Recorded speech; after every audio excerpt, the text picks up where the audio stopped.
আমার শাক খেতে সব দিনই ভীষণ ভালো লাগে, যে কোনো শাকের সবজি হোক, শাক ভাজা হোক।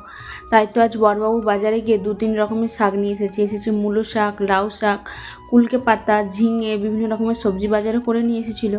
তো যেহেতু আজকে মূলো শাক নিয়ে এসেছে, মূলো শাক ভাজা করব। আর জানো তো, প্রেগনেন্সির প্রথম দিকে যখন ভীষণ বমি হতো, শরীর খারাপ থাকতো, খেতে পারতাম না কিছু, না রান্না করতে পারতাম না, বাড়ির কাজও করতে পারতাম না, এমনকি দুবেলা যে রান্না করে নিজে ছেড়ে মানে বরমশাইকেও খেতে দেবো সেটাও যখন পারতাম না, তখন ভাবতাম যে কী করে এই 10টা মাস কাটবে, কতদিনে আমি ঠিক হব, আর কতদিনে নিজে হাতে রান্না করে নিজে হাতে খাবার খাবো, সমস্ত কিছু করতে পারবো। সেই দিনগুলো দেখতে দেখতে আজ দেখো প্রায় 8.5 মাস 9 মাসের কাছাকাছি এসে হাজির হয়ে গেছি। আর মাত্র 1-1.5 মাস পরে আমার পেটের সন্তান বুকে চলে আসবে। এটা যে কী আনন্দের সেটা বলে বোঝানো যাবে না। কিন্তু একটা জিনিস জানো তো, প্রথমের দিকে যে কষ্টটা হতো সেই কষ্টটা ছিল অন্যরকম, আর এখন যত দিন যাচ্ছে এখনের যে কষ্টটা হচ্ছে সেটা হচ্ছে সম্পূর্ণভাবে অন্যরকম।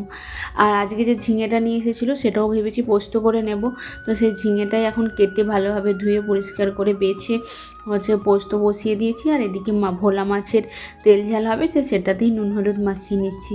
রান্না করতে করতে সবসময় চিন্তা করি যে আমি হসপিটাল থেকে যখন বাড়িতে আসবো তখন তো 1-1.5 মাস আমি এরকমভাবে তেল মশলা দিয়ে খাবার খেতে পারবো না, তখন কে রান্না করে দেবে বরমশাইকে, আর বরমশাই বা কী দিয়ে ভাত খাবে, তখন কিভাবে সমস্ত কিছু সামলে উঠবো, এসব নিয়ে মাঝে মাঝে চিন্তা করি। আবার মাঝে মাঝে ভাবি হয়তো মা তো আসবে, মা তো 1-1.5 মাস আমার কাছে থাকবে, তাহলে তখন মাই রান্না করে খাওয়াবে। কিন্তু 1-1.5 মাস পরে তো আমি সুস্থ হয়ে যাব, এরকমটা না। একটা ছোট বাচ্চা নিয়ে আমি তখন এত কিছু নিজে হাতে করতে পারবো কি না, এটাও এখন মাঝে মাঝে চিন্তা করি আর ভাবি।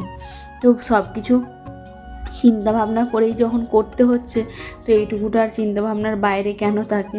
তো মূলো শাকটাও ভেজে নিলাম ওখানে, আর এদিকে ভাত বসিয়েছি। আর এদিকে দেখো বসে একটু রেস্ট নিচ্ছি রান্না করতে করতে। এখন ভীষণ রকম শিরে টান ধরে দাঁড়িয়ে থেকে থেকে, তো সেই জন্য মাঝে মাঝে এখন বসে পড়ি। আর যেহেতু একটানা রান্না করতে খুব কষ্ট হয়, সেই জন্য ধীরে সুস্থে রান্নাগুলো কমপ্লিট করি।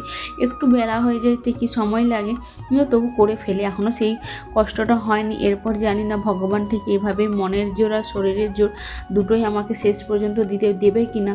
আর ভগবান না দিলেও আমি নিজেকে ঠিক স্ট্রং রাখবো, যে একটা জিনিস ভেবে যে আমি সুস্থ থাকলে তবে আমার পেটের সন্তানটাও সুস্থ থাকবে। তো দেখো এখানে মাছের ঝালটাও রান্না করে ফেলেছি।